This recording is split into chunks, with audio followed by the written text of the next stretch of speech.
Hey everybody, welcome to the review for Key Concept 1.3, Religious Pluralism Challenged the Concept of a Unified Europe. A brief bit of background for you.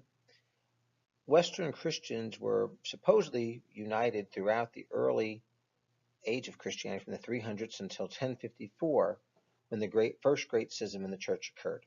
The Eastern Orthodox churches officially broke from the Western Church, which became known as the Roman Catholic Church. As far as Western Europe, the only Christian religion after that was the Roman Catholic religion, and that continued until 1517 when a German monk posted the 95 Theses on the cathedral doors in Wittenberg.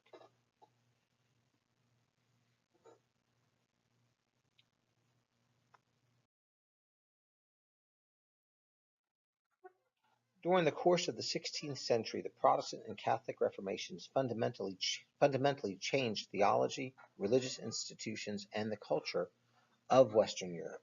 And central to this development was the printing press. In the first half of the 16th century alone, German presses printed perhaps 1 million vernacular Bibles. But the spread for this in the 16th century was not necessarily the first time that these ideas had come to presence. The greatest figure of the Reformation by far was Luther. However, he was not the great originator. He was more of a great accomplisher.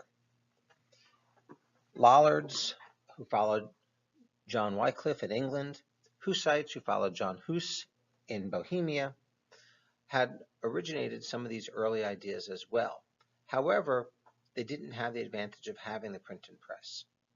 Ultimately, Hus was burned at the stake in the 15th century at the Council of Constance, and Wycliffe had actually had his body dug up so he could be burned post-mortem, showing the power of the church during this period.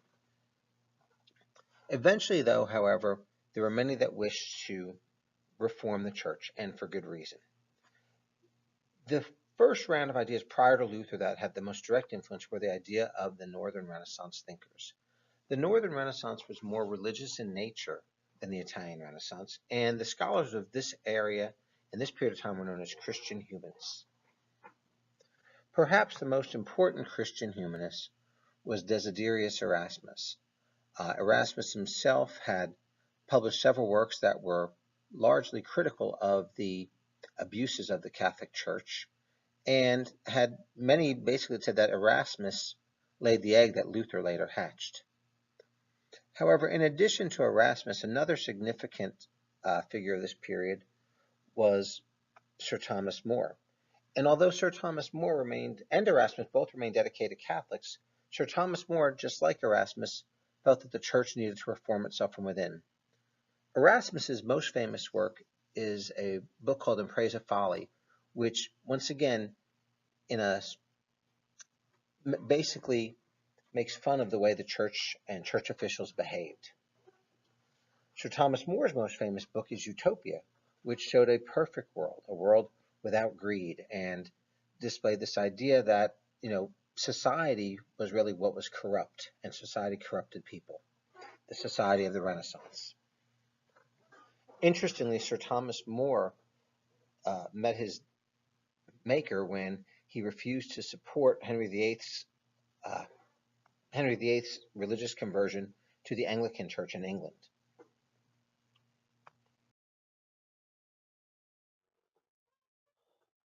The spark that led to the breaking apart of the Protestant religions was that of the sale of indulgences. But there are actually several church abuses that reformers wanted to fix. First of all, the idea of nepotism, rich appointments given to family members and or important persons, not necessarily based on what they could do, but based on who they were. Another church abuse was that of simony, the fact that offices were often sold to the highest bidder. And finally, the idea of pluralism. Individual clergy accumulated numerous positions that they simply could not fulfill. Other noted abuses were clerical immorality. The fact that many clergy who were supposed to be celibate were not. There was also a lot of drunkenness and gambling amongst some of the clergy. And the lack of education of the clergy had been condemned by humanists. Popes and bishops lived in splendor, and a moral corruption. And the Renaissance popes, particularly Pope Alexander VI, were known for their debauchery. There were various rivals between different orders within the church, and ultimately all of this comes to a head over the sale of indulgences.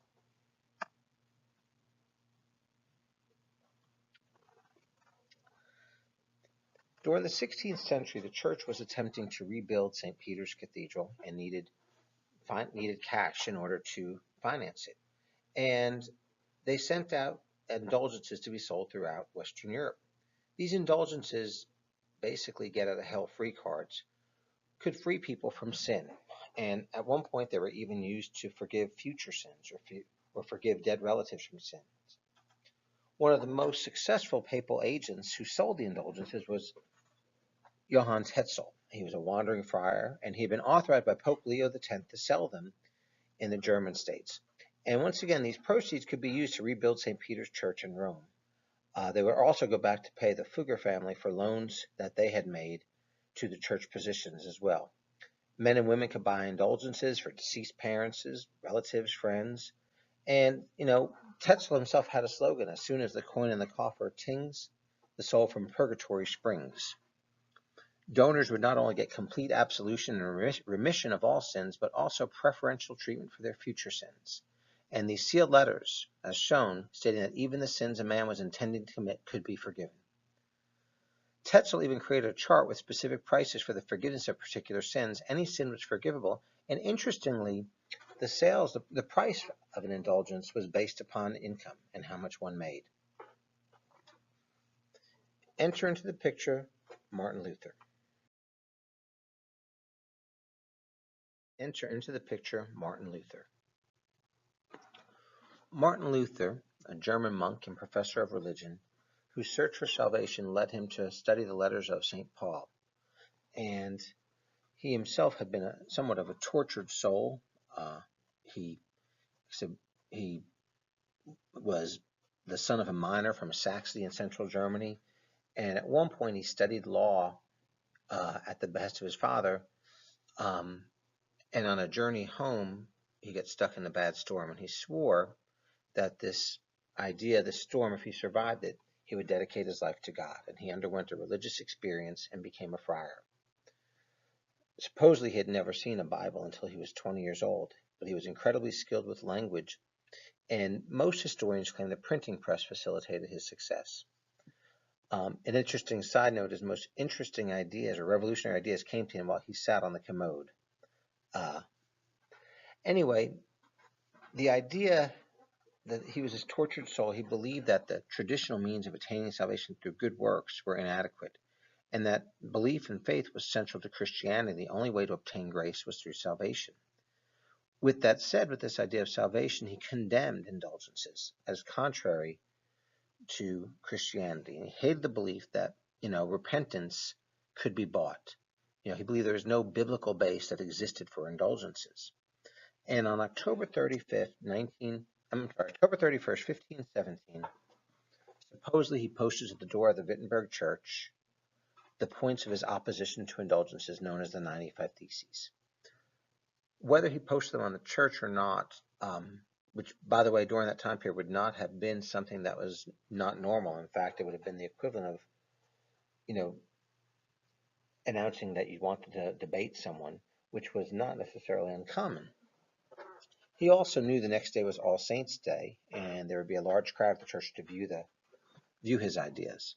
And he prepared a German translation to be circulated among the worshippers. And one of his ideas was, why is the Pope selling indulgences? If the Pope has the power to really empty purgatory and save souls, he should do it for love. He should do it because that's what he is supposed to do. And ultimately, the 95 Theses is going to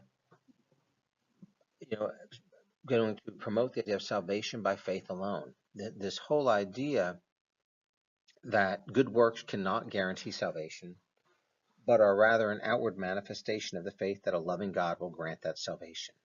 God initiates salvation, not people, according to Luther. And other ideas followed as well. For example, that the Bible is the ultimate authority, the idea of sola scriptura. And this essentially denied authority to the Pope or the councils to define Christian doctrine. This also went against church beliefs about individual interpretation of the Bible. Luther's idea that every believer should read and interpret the Bible, and the faithful will be divinely guided. Other challenges that Luther gave to the church, the fact that the grace of God brings absolution, neither indulgences nor confession, and Luther's going to challenge other Catholic doctrines, such as the sacrament of penance. The Catholic Church traditionally had 7 sacraments. However, Luther believes that baptism and communion are the only valid sacraments. He rejected all of the others. Also, the idea of transubstantiation was rejected by Luther as well. Transubstantiation is the belief that while the bread and wine of the Mass maintain their appearance, they are transformed into the body and blood of Christ. Luther rather offered the idea of consubstantiation, that God was somehow still mysteriously present in the bread and wine, but it was not literally the body and blood of Christ. Another idea of Luther that challenged the church was that the clergy is not superior to other people, and that a church hierarchy did not necessarily need to exist. Also, that clergy could be married, and this idea that Christianity is a priesthood of all believers, abolished monasticism. Interestingly, the abolition of monasticism was very appealing to local princes because it enabled them to seize massive church lands. Finally, he also believed the church should be subordinate to the state in all matters other than theological matters. The state is supreme. And this idea was very appealing to monarchs and German princes who resented papal authority and who coveted the vast landholdings and wealth of the Roman Catholic Church. In one of his most famous writings, an address to the Christian nobility of the German nation, he argued that the nobles as well as clergy were the leaders of the church and should undertake to reform it. Papal power in Germany essentially had to be destroyed.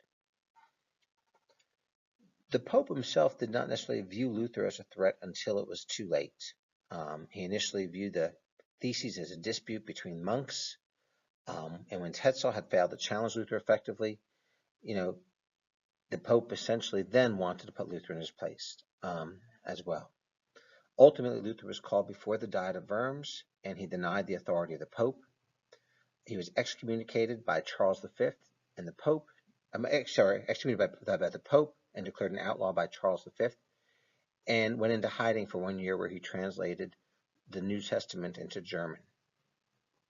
His theology continued to expand, and he gained increasing support of the princes, and ultimately we're going to see German princes in large numbers support Luther, especially in the northern areas, and adapt Lutheranism in their states. Furthermore, women flocked to his cause. They were encouraged by the notion of spiritual equality. The middle class were enthusiastic converts. And even Luther's appeal to the peasants will be largely successful. The appeal of Lutherans to the peasants will be through the use of Protestant woodcuts.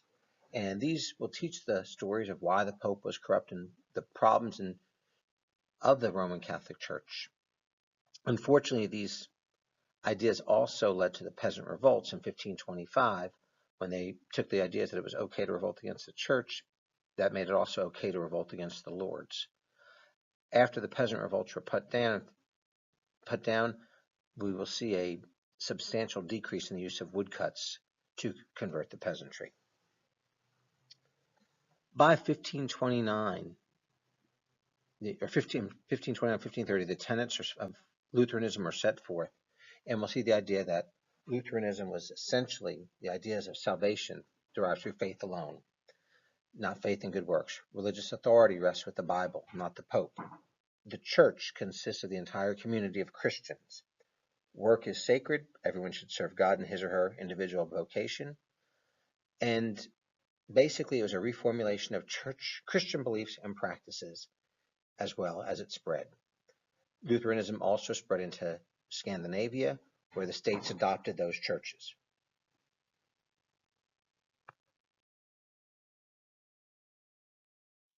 The next generation of Protestant reformers faced a task of organization that differed substantially from Luther's mission of protest and dismantling.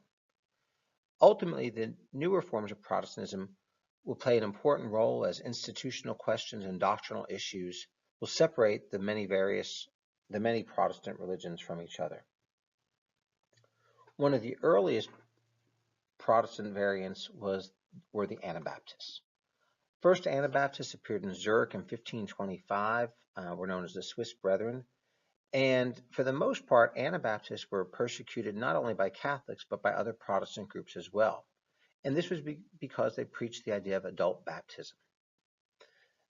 Adult baptism was almost unthought of during this time period when there were child mortality rates that were extremely high. And the idea that a child not be baptized was just too radical for even most Protestants to accept. Anabaptists also believed in pacifism. They believed in the separation of church and state.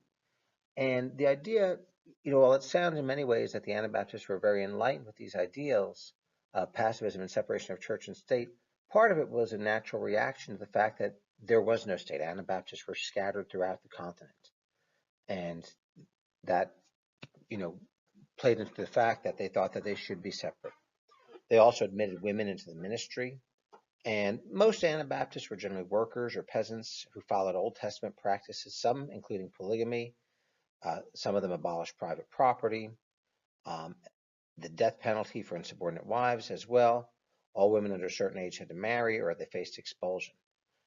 As I said earlier, the Anabaptists,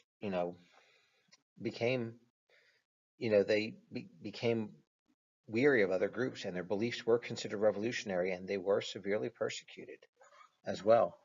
One example, in Saxony and some of the Swiss cities, they were banished or burned, beaten, or drowned. And people like Luther and later Calvin really viewed separation of church and state as leading to complete secularization of society. Despite this, the Anabaptists continue to grow, and today descendants of the Anabaptists include Mennonites, the Amish, and of course the Baptists as well. Okay. The most international of the Protestant religions to form during this period was Calvinism. And John Calvin expressed his ideas in the Institutes of Christian Religion in 1536, and his beliefs were in the insignificance of humanity, and most important, the idea of predestination. Unlike the Anabaptists, he did believe in baptism for children. Unlike Luther, he believed that communion was purely symbolic. It was not a process of consubstantiation, and Christ was not present in it. As far as the idea of predestination, this idea that God knows where one is going, this became kind of the basis for this religion. And the whole idea was that God knows, not people. And so, as a result, we are going to see a very austere living become characteristic of the Calvinists. A very strict moral society. Generally, drinking was frowned upon, dancing was frowned upon, adultery was very frowned upon, and the Genevan Consistory monitored the private morals of citizens. But despite this, what sounds to be a very strict religion, it was actually the most international and dynamic of the Protestant religions. Calvinists became a majority in Switzerland, but they also became very significant minorities in both England and France. In England, they were known as Puritans, and in France, they became known as the Huguenots. We'll talk about both of those later. They became a majority in Scotland, known as the Presbyterians. And they become a major dominant religion in the Netherlands with the Dutch Reformed Church. And ultimately, Calvinist ideas will lead to something we call the Protestant work ethic. This idea that all work was sacred and that all were equal, and that the elect, no one knew who the elect were, made it okay to really make money. And so Calvinists were really Calvinism was really attractive to people, to nobles, to upper middle class people who felt that they could live this austere life and did live this austere life while they were also able to keep their wealth and not to have to be poor, so to speak. And although they really were never poor, the Catholic Church had always taught the idea that to be poor was to be good. In addition to those religions, we're going to see the growth of Anglicanism. And if you notice the chart on the top of this page, Anglicanism is placed in between Roman Catholicism and Lutheranism. And Anglicanism was basically a compromise religion. Henry VIII is known for forming the Anglican Church because of his desire to produce an heir. And what had happened, Henry had been married to Catherine of Aragon, who had only had a daughter. He had gotten Anne Boleyn, one of her ladies-in-waiting, pregnant. He also was in love with her, and he was convinced she was carrying his son. And through an act of Parliament, the Act of Supremacy created the Church of England with Henry VIII at the head of the church. Initially, the only real difference from the Roman Catholic Church was the fact that the monasteries were abolished. Henry was able actually to make a financial windfall by doing this. And the church remained very much similar to the Catholic faith. Priests were to be celibate. Latin was the only language spoken. The St. Jerome Bible was still used, and so forth. However, upon Henry's death, there's going to be a shift more towards the left. As I stated earlier, Calvinism had been the most dynamic of the religions, and there was a very significant group of Calvinists growing in England who wanted to purify the Anglican Church of Catholic influences. Henry's son, King Edward, was 9 years old when he became king, and his regents made the Anglican Church a much more Protestant church, similar to the ideas preached by John Calvin. Unfortunately, this was unsettling for many English people who preferred the ritual and dynamics of the Anglican Church, or the Anglican Church with the nod towards Roman Catholicism.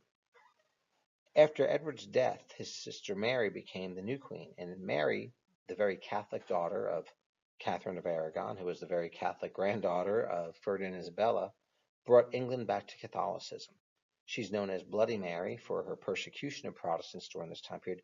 Yet surprisingly, the English people were willing to accept this return to Catholicism with the caveat: Mary's husband could never be the King of England, and her husband was Philip II, the King of Spain.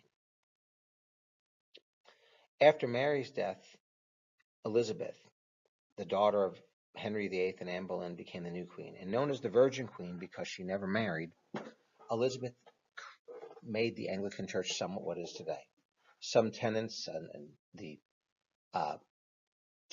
of Protestantism will be very important to the Anglican religion, including the idea of consubstantiation, salvation by faith alone, the fact that the Bible should be in the vernacular and people should be able to interpret the Bible themselves. However, Roman Catholic practices were also included. The services were very Roman Catholic, and the Book of Common Prayer reflected the Roman Catholic rituals that so many in England preferred. Although priests could be married in the Anglican Church, they were very... Devon Ogle, your right is here. Devon Ogle, your right is here. Although priests could be married in the Catholic Church, the Anglican Church, they stuck to the traditions that the Roman Catholics had carried out throughout. And thus, by the 1540s and 1550s, we see a Europe with much religious diversity, but we're also going to see a Europe that winds up going to war.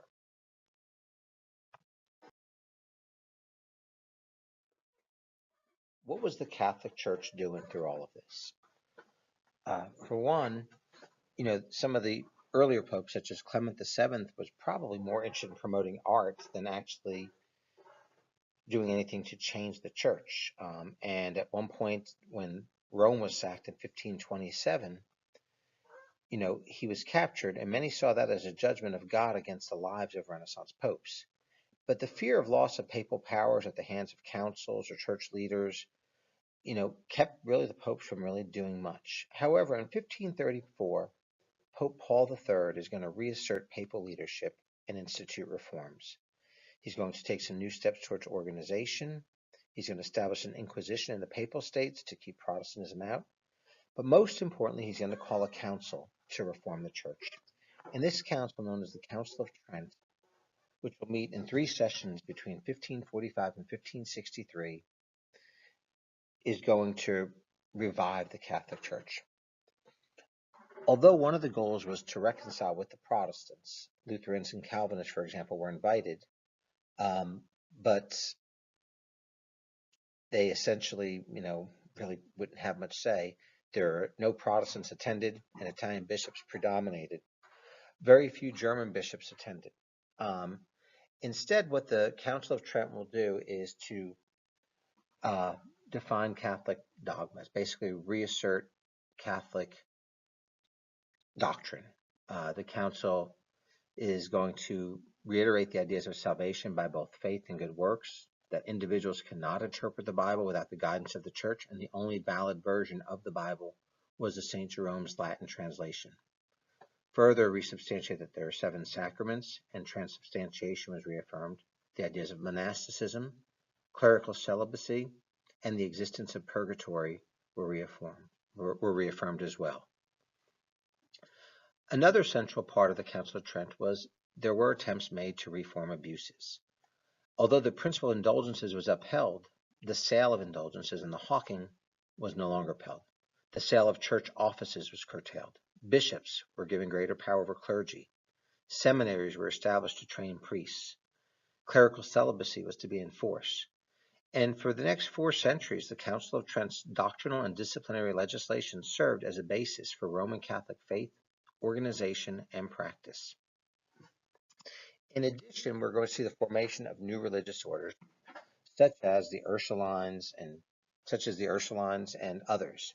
The most important, however, will be the Jesuits, or the Society of Jesus. The Jesuit order became the militant arm of the Catholic Counter-Reformation, and generally the Jesuits had 3 major goals. Number 1, to militarily fight Protestants. Number 2, to reform the church through education. They became superb teachers, and Jesuit schools were going to be the dominant schools throughout Europe. And finally, to convert others, to be missionaries. Jesuits went to the New World, they went to the Philippines, and they converted what they considered to be pagan peoples into the Catholic Church. They had been founded by Ignatius Loyola, a former soldier, and as a holy order, it was organized in this military fashion, requiring of its members blind obedience and absolute faith. They had ideas that trained them, and they served as advisors to Catholic kings. They helped with the Inquisition. They suppressed heresy. And as I said earlier, they established schools and sent missionaries to the far corners of the earth to convert the heathens. In addition, other methods, the Roman Inquisition, as previously discussed, and the creation of the Index of Prohibited Books was instituted in Catholic countries to keep out heretical reading material.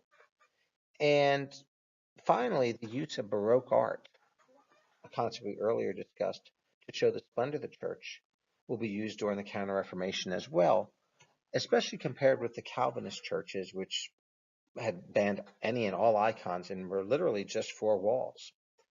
Overall, the Catholic Reformation was very successful in bringing southern Germany and much of Eastern Europe back to Catholicism.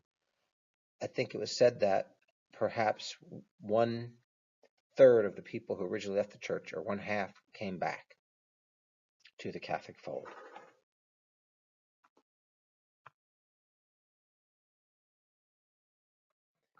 In addition, religious reform both increased state control of religious institutions and provided justification for challenging state authority. In many respects, this slide is a review of what we've already talked about, but I'm trying to bring it all together for you. So, monarchs and princes initiated religious reform from the top down to control religious life and morality. So, a few examples. The first example of that in the German states. By the 1530s and 40s, there were religious wars between Catholics and Lutherans, known as the Schmalkaldic Wars, or just simply German Wars of Religion. And in 1555, there really was no winner. The German states came to a peace known as the Peace of Augsburg. Charles V agreed to this, and the Peace of Augsburg essentially said that German rulers were free to choose the religion of their realm, and it had to be either Lutheran or Catholic. As a result, most of northern Germany remained Catholic, and most of northern Germany became Lutheran, and most of southern Germany remained Catholic.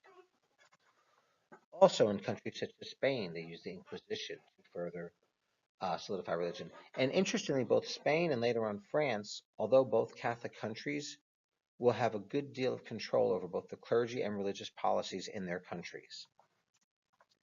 And then finally, in England, the ideas of Henry VIII and Elizabeth I ensured that Anglicanism would thrive. Henry VIII was not tolerant of other religions. However, Elizabeth recognized the need that the state needed to be more powerful, and the monarch was the most important ruler of the sovereignty of the state, and thus had a more open mind. Officially, Anglicanism became the state religion, and the Elizabethan settlement, the idea that Anglicanism could be this compromised religion of the doctrines we had talked before, was the way it was. However, there was a growing minority of Puritans and also a quiet minority of Catholics. However, Elizabeth kind of had a don't ask, don't tell policy towards these groups. However, if they threatened the state, she would do something. And ultimately, when her cousin, Mary Queen of Scots, threatened to take the crown from her and restore Catholicism, Elizabeth had her executed. In addition, Calvinists, Anabaptists refused to be subordinate to the state. With Calvinists and the idea that Geneva was a theocracy, the state was very much subordinate to the religion. However, Anabaptists, because they didn't have a state, felt that they should be free from military duties or military service and even paying taxes, and thus refused to be subordinate to the states. Finally, religious conflict became a basis for challenging monarchical control. Later on, the French Wars of Religion was partially political. The wars between Elizabeth and Philip were also somewhat political, and religion was often used and overlap with political and economic competition within and among the states.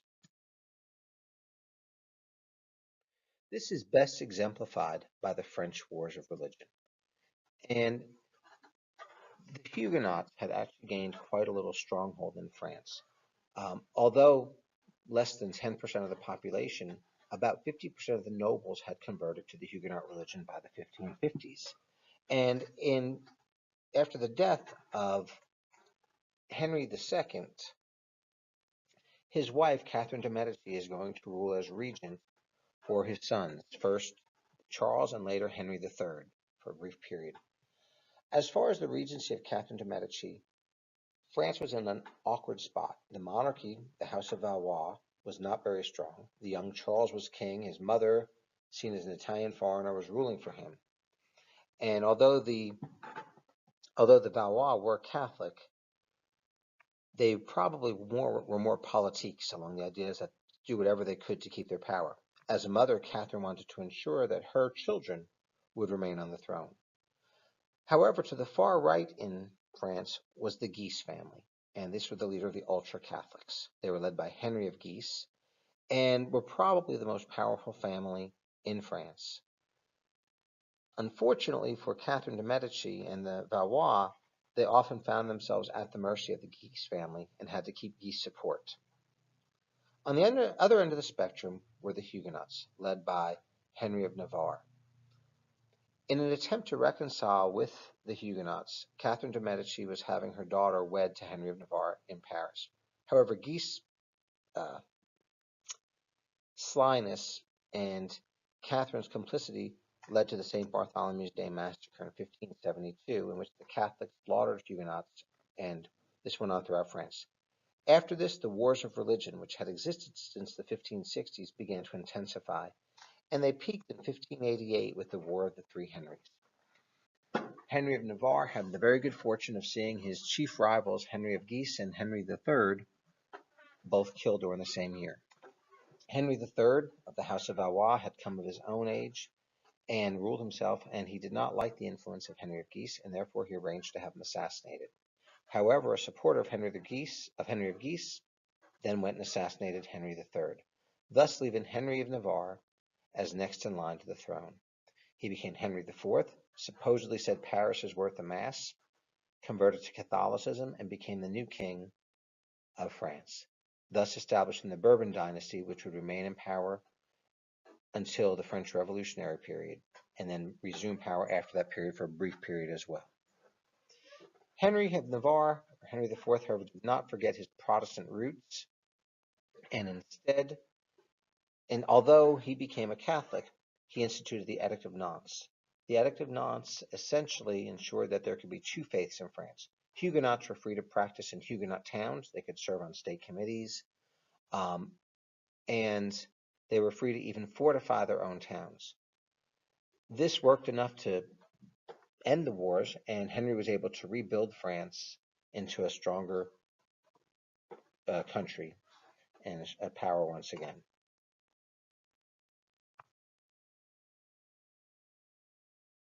Another example that supports this idea of conflicts among religious groups overlapping with political and economic competition would be the Habsburg attempt to restore Catholic unity. As stated earlier, Charles V led Catholics in the German wars of religion.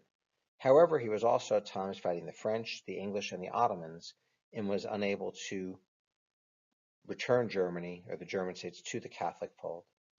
The 1555 Peace of Augsburg, once again, made the peace that the German princes could choose the religion, either Catholicism or Lutheranism. Philip II also attempted to keep Catholicism in Spain and was very successful in Spain itself. However, Philip was also the king of the Netherlands, and during this time period, the Dutch had been converted to Calvinism. Although Philip was absent from the Netherlands, his sister was there, and Philip sent the Duke of Alva to basically bring the Inquisition to the Netherlands. The Dutch revolted, and this Dutch revolt is going to continue throughout the late 16th century and until Dutch officially received independence after the 30 Years' War. In addition to the Dutch revolt, the English would give aid to them, and thus leading to conflict between Spain and England. This conflict between Spain and England culminated in the Spanish Armada. In addition to giving aid to the Dutch, the English pirates, or sea dogs, led by Sir Francis Drake, were attacking Spanish ships. Furthermore, Elizabeth was Protestant, and Philip at one point wanted to marry her and unite the two kingdoms, although she refused. After her refusal, he decided to try to remove her from power by placing her cousin, Mary Queen of Scots, on the throne. After Elizabeth executed Mary Queen of Scots, plus due to the aid that Elizabeth was giving the Dutch, plus due to the attacks by the pirates, in 1588, Philip sent his armada, the greatest naval force of the time, against Elizabeth. Philip had previously defeated the Ottomans, and so he was assured of victory. However, his commanders warned him that they weren't quite ready to sail to England, and the armada proved to be a disaster. In addition to not being adequately prepared, there were severe storms in the English Channel that blew many of the ships off course. What were known as the Protestant winds contributed to the demise of the armada. Elizabeth was seen as a hero for leading her country against them, and although historians at the time still recognized Spain as the greatest power, today historians look at the Spanish Armada as the beginning of the decline of Spain. Furthermore, the 30 Years' War will be the next attempt by the Habsburgs to reassert their authority. In 1618, the Habsburg leaders in Bohemia tried to reassert Catholicism in that area, leading to the defenestration of Prague. After Catholic officials were thrown out of the window by Protestants, the General War began, and the 30 Years' War is divided into four phases. The first phase, the Bohemian phase, led to a victory to the Catholics. In many ways, this was the Habsburgs' last chance to restore the Holy Roman Empire as an empire. The Danes led the second phase against the Catholics, as Catholic power was restoring to all of Germany and up into Denmark. However, and the Danes also were defeated during this phase.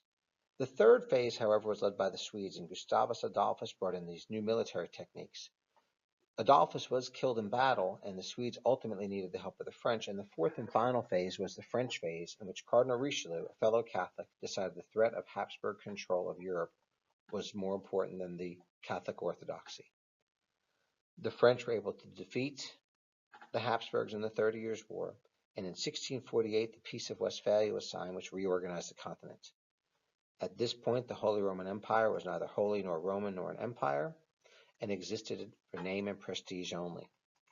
Furthermore, France and Sweden emerged as dominant powers, France in Western Europe, Sweden in the Baltics, and the independence of the Netherlands and Switzerland was recognized.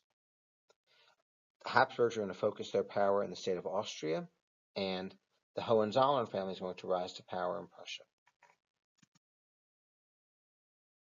Stay tuned for our next review, Key Concept 1.4, to be posted in a few days.